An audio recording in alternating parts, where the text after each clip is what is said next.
নূহ আলাইহিস সালাতু ওয়াস সালাম ৯৫০ বছর জিন্দেগিতে দিন রাত অক্লান্ত পরিশ্রম করে সমাজের মানুষগুলোকে আল্লাহর দ্বীনের দাওয়াত দিচ্ছিলেন।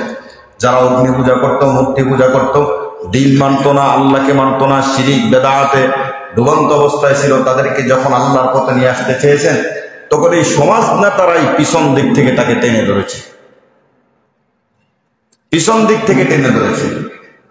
আরেকটা এক্সাম্পল দিলে আপনারা বুঝবেন। আমাদের এখন বাংলাদেশের প্রধান উপদেষ্টার নাম কি? ডক্টর মোহাম্মদ ইউনূস।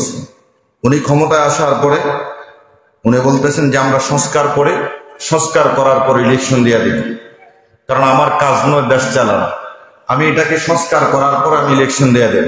কিন্তু একদল লোক মরিয়া হয়ে উঠেছে, না আপনি ইলেকশন দিয়ে দেন। তাহলে তাকে কি ধরেছে? পিছন দিক থেকে টেনে ধরতেছে। সংস্কারের প্রয়োজন নাই। এই জাতি উন্নতি হবে কোথা থেকে? একজন মানুষ চাইতেছে দেশটা উন্নতি হোক, দেশের এই জনগণ যারা না খেয়ে মরতেছে তারাও একটু খেয়ে উঠুক, কিন্তু না, একদল লোক চাইতেছে না যে দরকার নেই সংস্কারের, আপনি ছেড়ে চলে যান, সংস্কারের কি প্রয়োজন? সুতরাং নবীগণও কিন্তু এই সংস্কারের অনেক চেষ্টা করেছিলেন। তখন তাদেরকে মিথ্যা অপবাদ দিয়া, তহমত দিয়া তাদেরকে অনেক রকমের কটু কথা বলেছে। তখন অধৈর্য হয়ে যখন দেখতেছেন আর পারতেছেন না, তখন কিন্তু নূহ আলাইহিস সালাতু ওয়াস সালাম এই জাতির জন্য আল্লাহর কাছে বদদুয়া দিতে বাধ্য হয়েছে।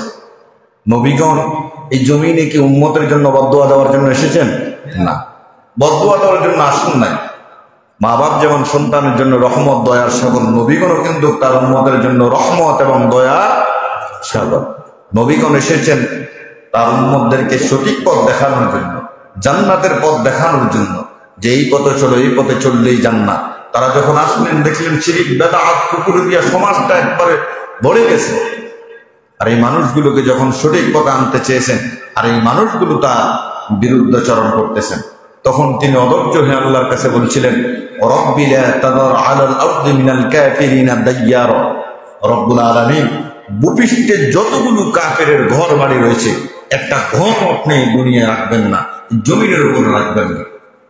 আল্লাহ তাআলা সঙ্গে সঙ্গে নূহের দোয়া কবুল করে নিলেন, সবগুলোকে আল্লাহ তাআলা ধ্বংস করে দিলেন। ইব্রাহিম আলাইহিস সালাতু ওয়াস সালাম এসেছেন, তিনি যখন মূর্তির বিরুদ্ধে কথা বলতে লাগলেন, এক আল্লাহর ঘোষণা দিলেন, তাকেও তার পিতা প্রথম বিরোধিতা করেছেন, তার পিতা, তারপরে তার আপনজন মানুষগুলো পরিশেষে নমরুদের কুশলরে পড়ে তাকে দেশ ছাড়তে বাধ্য করেছেন। মূসা আলাইহিস সালাতু ওয়াস সালাম এসেছেন সমাজ সংস্কারের জন্য, মানুষগুলোকে আল্লাহর পথে আনার জন্য, কিন্তু নিজের আপন মানুষগুলোকে মূসা আলাইহিস সালাতু ওয়াস সালামের বিরোধিতা করতে লাগলেন। পরিশেষে ফিরআউনের ভয়ে তাকেও দেশ ছাড়তে বাধ্য হয়েছে। ঈসা আলাইহিস সালাতু ওয়াস সালাম এসেছেন আপন মানুষগুলো তাকে হত্যা করার জন্য, যখন চেষ্টা করেছেন আল্লাহ তাআলা তাকে আসমান উঠে আনলেন। এভাবে অসংখ্য নবীগণ এসেছেন সমাজ সংস্কারের জন্য, সমাজটাকে ভালো করার জন্য। সমাজ সংস্কারের কাজ এটা খুব ঝুঁকিপূর্ণ একটা কাজ, কঠিন কাজ। এখন আপনাদের প্রশ্ন হতে পারে, হুজুর সমাজ সংস্কারের কাজটা যদি এত ঝুঁকিপূর্ণ হয়, কঠিন হয়, তাহলে এটা করার দরকারটা কি? সমাজের জীবনটা নিহিত রয়েছে সমাজ সংস্কারের মধ্যে। কারণ আমার ছেলে, আপনার ছেলে, অমুকের ভাই, তমুকের ভাই, মূল কথা হলো যুব সমাজ আজকে ধ্বংসের মধ্যে পতিত হচ্ছে। সমাজ যদি আপনার সংস্কার না করেন, সমাজকে যদি আপনি ঠিক না করেন, এই যুব সমাজকে আপনি ধ্বংসের মুখ থেকে ফিরে আনতে পারবেন না। এই জন্য আপনাকে সমাজ ঠিক রাখতে হবে, সমাজ সংস্কার করতে হবে।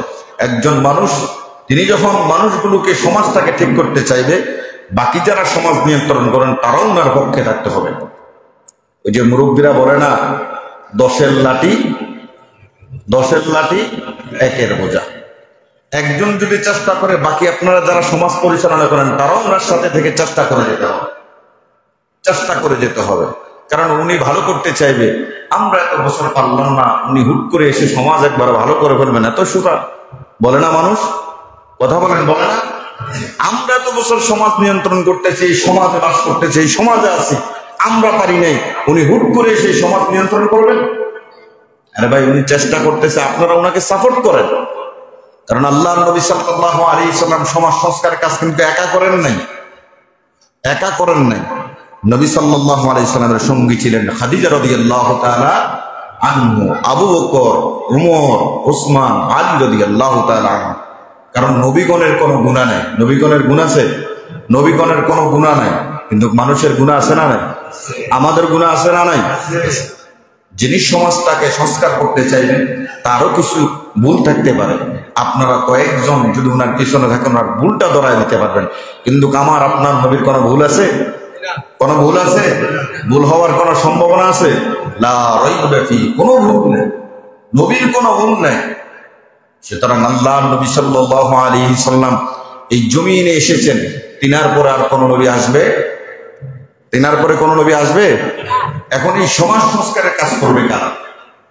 এখন এই সমাজ সংস্কারের কাজ করবে মুমিন সমাজ। সমাজ সংস্কারের কাজ কারা করবে?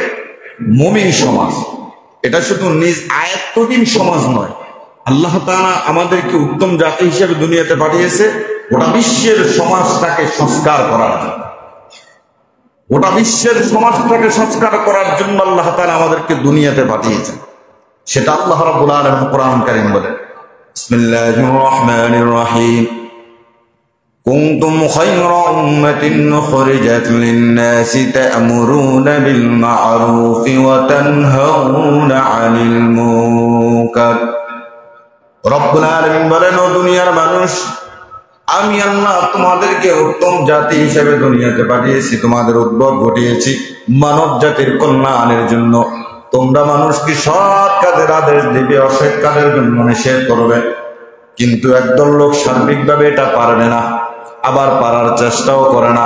আল্লাহ তাআলা এই জন্য বলেছেন, ওয়ালতাকুম মিনকুম উম্মাতুন ইয়াদউনা ইলাল খায়রি ওয়া ইয়া'মুরুনা বিল মা'রুফ।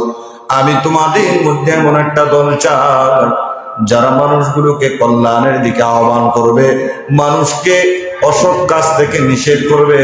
আজ আমাদের সমাজে দেখা যায় অসৎ কাজ করলেও মানুষ নিষেধ করে না, করেনি? করে না। অথচ আল্লাহ বললেন, আমি তোমাদেরকে উত্তম জাতি হিসেবেই দুনিয়াতে পাঠিয়েছি। তোমরাই হলো শ্রেষ্ঠ জাতি, তোমরাই হলো উত্তম জাতি। মানুষগুলোকে কল্যাণের দিকে আহ্বান করবে। অসৎ কাজ দেখলে নিষেধ করবা, কিন্তু না, অসৎ কাজ দেখলে এখন আমরা নিষেধ করি।